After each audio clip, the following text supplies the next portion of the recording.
बनेंगे या कुछ और आप करना चाहते थे?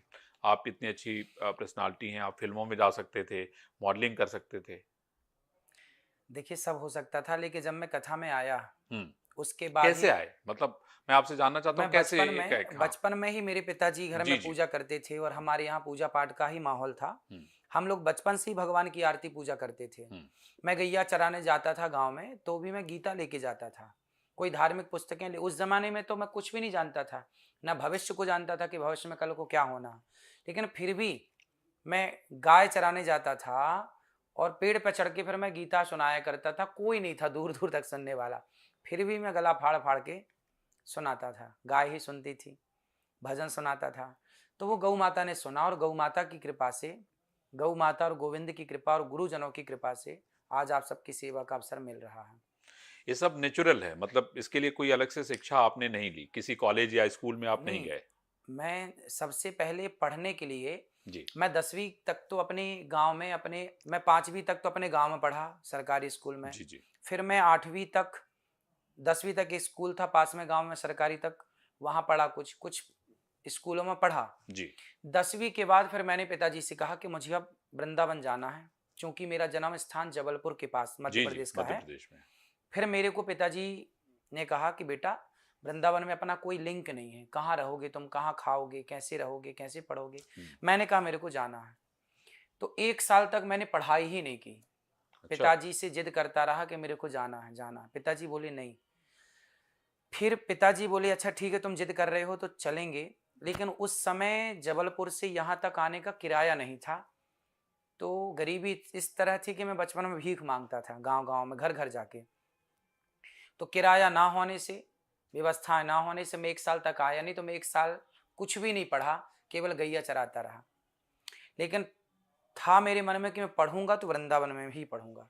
फिर मैं वृंदावन 2006 17 जुलाई 2006 में मैं आया जी, और जब यहाँ आया तो मैंने वृंदावन में पढ़ाई स्टार्ट की और पढ़ाई जब शुरू हुई तो भगवान की कृपा से, बिहारी जी की कृपा से उन्होंने स्वीकार किया और गुरुजनों के आशीर्वाद से फिर धीरे-धीरे कुछ बात समझ में आई भागवत जी की और धीरे-धीरे पढ़ते-पढ़ते फिर आप सबकी सेवा में लगे। तो ये पढ़ाई चलती ही आ रही है अभी तक। तो अभी भी अध्ययन आपका अनवरत जारी है। हाँ। लेकिन गुरुदेव ये बताइए कि जैसे आपने बताया कि आप आपको जो है मतलब गाय चराने जाते थे, गीता लेके जाते थे, कथा सुनाते थे। गाय सुनती थी, लोग नहीं होते थे। लेकिन ये एक प्रेरणा है मतलब आपको पिताजी से मिली होगी। जैसे-जैसे आप बड़े हुए, आपको समझ आई, तो आपको लगा कि नहीं मुझे अब यही काम शुरू करना है, यही काम करना है, लोगों को कथा ही सुनानी है, हाँ। धर्म के मार्ग पे ही लेके जाना है। ये मेरा आपका इसका एहसास कब हुआ आपको? नहीं, ये तो हुँ, देखिए जब मैं वृंदावन आया ना, हुँ, तो मेरे को पक्का हो गया कि मेरे को कथा सुनानी भागवत ही सुनाऊँगा मैं। मेरे पिताजी ने बोला कि तुम यज्ञ करना सीखो, हुँ, कर्मकांड हुँ, बोलते हैं उसको। हुँ, हुँ, हुँ, बोले आप कर्मकांड करो। हुँ, मैंने कहा नहीं, मैं कर्मकांड नहीं करूँगा, मैं भागवत ही सुनाऊँगा। पिताजी ने कहा कि भागवत कौन सुनेगा रोज़-रोज़? मैंने कहा हुँ, नहीं, कोई बात नहीं, पर मैं भागवत ही सुनाऊँगा और भागवत ही पढ़ूँगा। तो मैं दिन-रात भागवत ही पढ़ता रहा। हुँ। मैं तकिया भी भागवत जी की रखता था। इस तरह से मैं पढ़ा, इस तरह से मैं कार्य किया। मैंने जो काम आज तक किया, उसे बहुत लगन से किया। सबसे बड़ी बात ये है कि आप जो करते हैं ना, उससे प्यार करिए। मैं भागवत जी से इतना प्यार करता हूँ आज भी हुँ। और तब तो बच्चा था, कुछ समझ नहीं थी। लेकिन मैं तकिया भागवत जी की रखता था। नीचे भागवत जी, ऊपर भागवत जी, भीतर भागवत जी, बाहर भागवत जी, सब जगह। जागूँ तो भागवत जी, सोऊँ तो भागवत जी। मतलब अपने आप को आपने पूरी तरीके से समर्पित कर दिया। तो फिर भागवत जी ने हमें स्वीकार किया। जब हम ग्रंथ को स्वीकार करते हैं, ग्रंथ में श्रद्धा रखते हैं जी, जी। और ग्रंथ जब हमारी शरणागति देखता है, तो ग्रंथ भी हमें स्वीकार करते हैं। हमारे वेद जागृत हैं, हमारे पुराण जागृत हैं। कोई केवल लिखे काला अक्षर नहीं है, जी। वो जागृत हैं। प्रत्यक्षः कृष्ण एव ही, साक्षात श्री कृष्ण ही भागवत हैं। तो उन्होंने मुझे फिर स्वीकार किया और फिर भागवत जी के कुछ अक्षर पढ़े, उसके बाद फिर कथा शुरू की और मेरा एक ही लक्ष्य था भागवत सुनाना, दूसरा कोई था ही नहीं। दूसरा लक्ष्य तो होता तो मैं पहली भटक जाता। गुरुदेव इतनी चर्चा कैसे शुरू हो गई? मतलब आप इतने बड़े संत, महात्मा दुनिया भर में मैं देखता हूँ गजब की फैन फॉलोइंग है। महिलाएँ तो आपके लिए मतलब कितने घंटों-घंटों खड़ी रहती हैं। कुछ भी सवाल पूछती हैं, आप उसका जवाब भी देते हैं, रास्ता बताते हैं। रास्ता देखिए ऐसा है ना कि लोग बहुत सारे प्रश्नों से उलझे रहते हैं। जी। ईश्वर है तो दिखता क्यों नहीं, हुँ, और शंख क्यों बजाते हैं, घंटी क्यों बजाते हैं, हुँ, ये क्यों करते हैं, हुँ, वो ये सामान्य क्वेश्चन है। हुँ, इनका उत्तर उन्हें देने वाला कोई था नहीं। अब कहाँ जाएं, बड़े बड़े संतों के पास जाएं तो वो किस तरह बात करें, हुँ, उन्हें संकोच लगता था। हुँ, पर यहाँ फिर क्या हुआ, उन्हें खुला मंच मिला हुँ, कि आप निसंकोच आइए, हुँ, अपनी बात रखिए, हम आपसे जो बनेगा। मैं सर्वज्ञ हूं ऐसा नहीं है, हुँ, मैं सब कुछ जानता हूं ऐसा नहीं है, जो हुँ, जानता हूं, हुँ, जो मुझे आता है, हुँ। वो मैं आपका उत्तर देकर आपकी सेवा करूंगा। तो इस तरह से लोग आते हैं और अपने प्रश्न रखते हैं, और जो बनता है आपको आनंद भी आता है उसमें। अच्छा है। इसी बहाने लोगों को ज्ञान भी मिल जाता है, थोड़ा हंस लेते हैं। अच्छा गुरुदेव ये बताइए कि जब आपको गीता, धर्म, कृष्ण इन सारे में जब आप रम गए, तो गृहस्थ जीवन में कैसे चले गए आप? आप क्योंकि उसका उसका कैसे संयोग बन गया? क्योंकि हमारे यहाँ पे आध्यात्म का मतलब ये नहीं है कि आप गृहस्थ ना हो। वशिष्ठ जी राम के गुरु हैं, हुँ, वो भी गृहस्थ हैं, माता अरुंधति उनकी पत्नी है। भगवान राम गृहस्थ है, माता सीता उनकी पत्नी है। तो हमारे यहाँ तो सारे ऋषि, अधिकाधिक ऋषि जी। गृहस्थ हुए हैं। जहाँ भगवान श्री कृष्ण पढ़ने गए सांदीपनि जी के यहाँ, हुँ, वो सांदीपनि जी गृहस्थ थे। सुदामा और श्री कृष्ण जहाँ पढ़े हुँ, उज्जैन में, वो गृहस्थ थे। तो हमारे यहाँ ऋषि परंपरा रही है और वो गृहस्थ परंपरा रही है। गृहस्थ में रह के आप जो कार्य करें वो समर्पण भाव से प्रभु के लिए करें। तो मैं गृहस्थ में रह करके जो सेवा करता हूँ, आज गौरी गोपाल आश्रम में 275 285 माताएं हुँ। और लगभग 30,000 लोगों का पर डे भोजन निःशुल्क, ये गृहस्थ में रह के ही संभव है। तो ये किसने इसमें इसमें अगुवा कौन बना? कैसे जो है आपने अपनी जो है अर्धांगिनी है उनको पसंद किया? क्योंकि मैं तो कुछ कुछ पता किसी को है नहीं, तो मैंने कहा कि मैं तो ये सवाल पूछूँगा गुरुदेव से। तो हम लोगों का तो माता पिता की राजी मर्जी से विवाह हुआ। अच्छा, जो परंपरा थी वही परंपरा को फॉलो किया गया है। अच्छा उसी को फ़ॉलो हाँ आपने किया और बिल्कुल। पिताजी ने जो तय कर दिया आपने उसको हाँ, मान लिया। माताजी ने, पिताजी ने जो देखा, जो तय किया, जो उन्होंने कहा उन्हीं के रास्ते पर चले और विवाह हुआ। और हमारी पत्नी के आने के बाद, जैसे कहते हैं ना घर में लक्ष्मी आती है हुँ, हुँ, तो सब बरकत होती है, हुँ, उसी तरह जब हमारी पत्नी आई तो निश्चित ही उनके आने से एक नया, हुँ।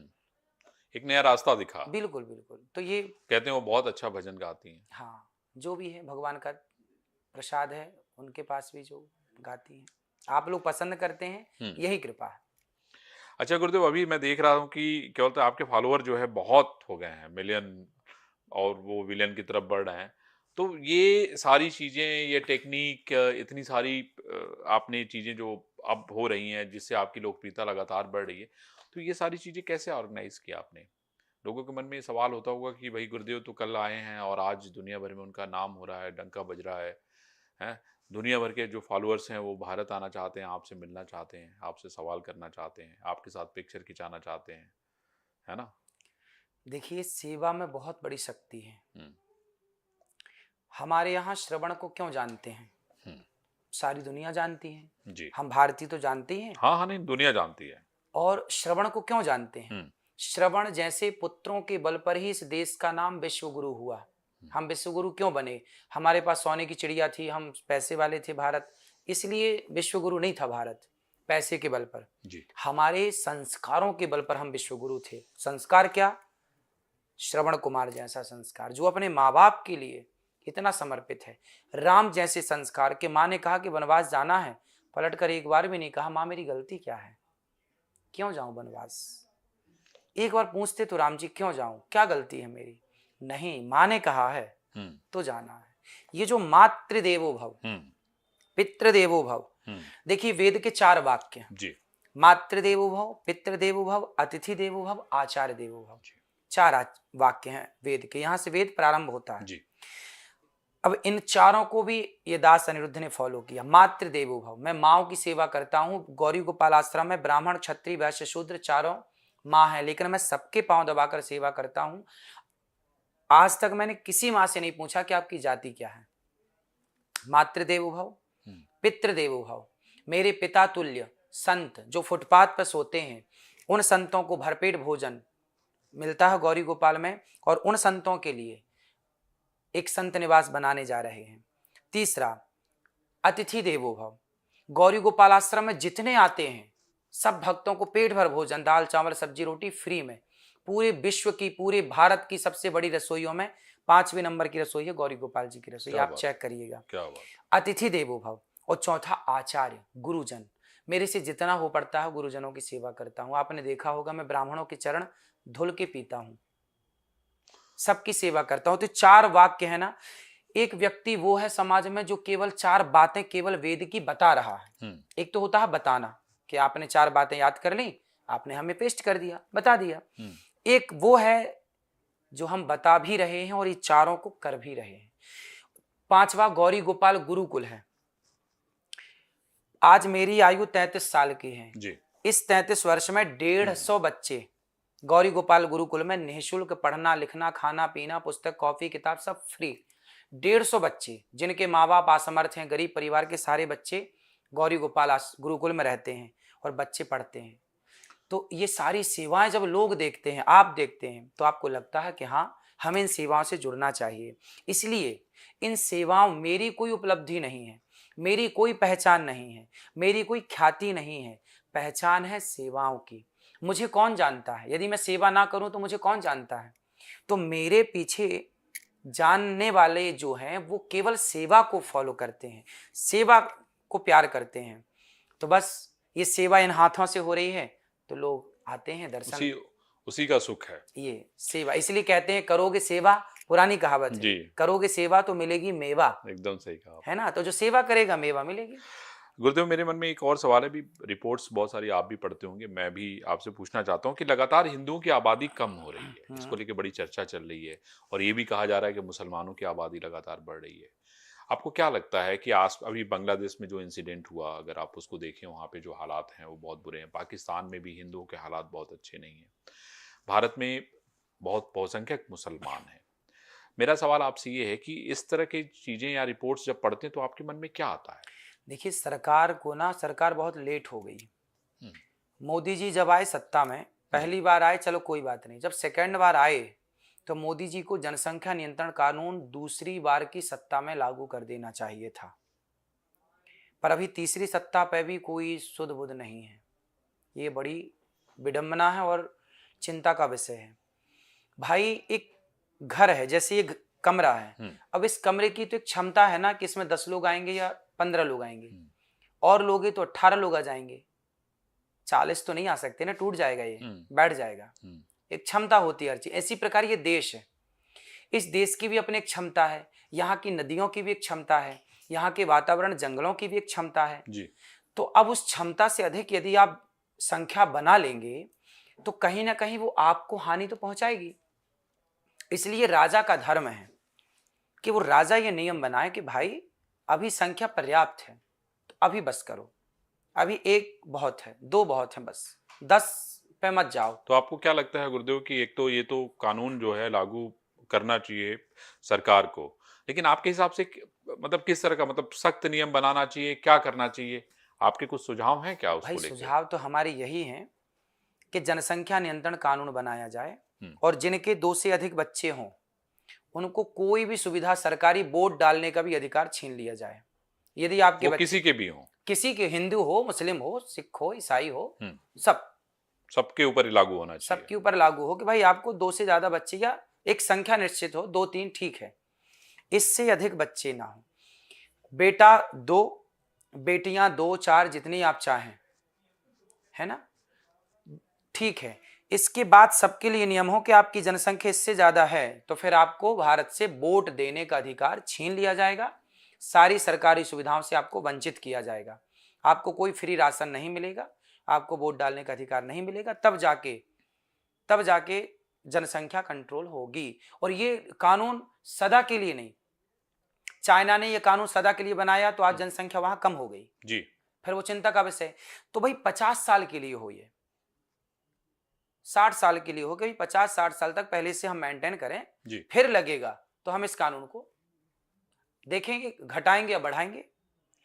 एक और गुरुदेव रिपोर्ट आई है, वो रिपोर्ट ये कहती है, जब हिमाचल में भी आप देख रहे हैं कितना बवाल हो रहा है, आपने खबरें पढ़ी होंगी, वीडियोस भी देखे होंगे, वहां पे कोरोना काल के दौरान मतलब 500 से भी ज्यादा मस्जिदें बन गई। ये सिर्फ हिमाचल की बात मैं नहीं कर रहा हूँ, ये देश में कई जगहों की मैं बात कर रहा हूँ। तो आपको क्या लगता है इसके पीछे आपको कोई साजिश लगती है या आपको लगता है कि ये पूरा ऑर्गेनाइज तरीके से हो रहा है? और आप आज देखिए अगर हम राजनीति की बात करें, अभी हम लोग राजनीति की बात कर रहे थे, इसमें जो राजनीतिक माहौल है, आप उस राजनीतिक माहौल को देख के क्या कहेंगे? एक तरफ जम्मू कश्मीर में चुनाव है, हरियाणा में चुनाव है, महाराष्ट्र में चुनाव होने जा रहा है, झारखंड में आने वाले दिनों में चुनाव है, बिहार में चुनाव है। तो ये जो लोकतंत्र है जिसमें ये कहा जाता है कि चुनाव ही सब कुछ है, उसमें जनता जो प्रतिनिधि चुनती है वही सबसे महत्वपूर्ण है। लेकिन जो हालात है, जो जाति और धर्म की बात हम कर रहे हैं, आप देखिए कितना गहरे चले गए हैं हम जाति और धर्म को लेके। तो उसको आपको लगता नहीं है कि कभी-कभी आपके मन में भी पीड़ा होती होगी कि आखिर हम ये कर क्या रहे हैं? हम समाज को क्यों बाँट रहे हैं? देखिए, जातियों के नाम पे तो अंग्रेज और मुगल यही करके गए। पहले जातियां थीं व्यवस्था के लिए। हमारे यहाँ शिक्षा सदा से फ्री रही है जी, और ब्राह्मण का धर्म था। सुदामा जी गुरुकुल चलाते थे, सांदीपनि जी गुरुकुल चलाते थे, वशिष्ठ जी गुरुकुल चलाते थे, चाणक्य गुरुकुल चलाते थे। ये सारे गुरुकुल इतिहास गवाह है कि बच्चों से कभी कुछ न लेकर केवल शिक्षा दान, और जाति नहीं, सब पढ़ो। सब पढ़ते थे। ब्राह्मण जब तक पढ़ाता था तब तक राष्ट्रभक्त होते थे। चाणक्य ने पढ़ाया तो राष्ट्र का निर्माण करने वाला चंद्रगुप्त तैयार हुआ।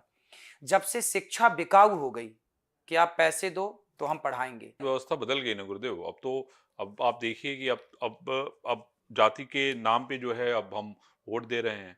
जाति के नाम पे हम नेता तय कर रहे हैं। अब तो ये अज्ञान है ना। अब इस अज्ञान क्या करें? हमारे ऋषि मुनि ने तो ज्ञान का बीज बोया था।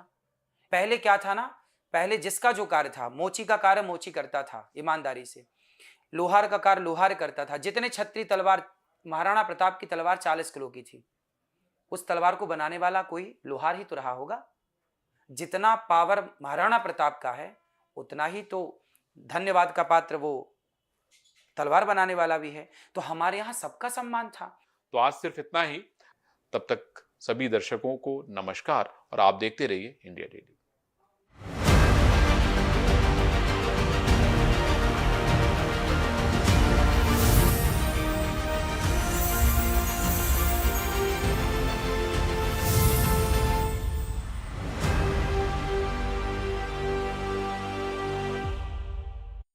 छत्तीसगढ़ की विष्णु देव साय सरकार राज्य में विकास की गंगा बहाने का काम कर रही है। 13 अगस्त को विष्णु देव साय सरकार ने अपने कार्यकाल के 9 महीने पूरे कर लिए।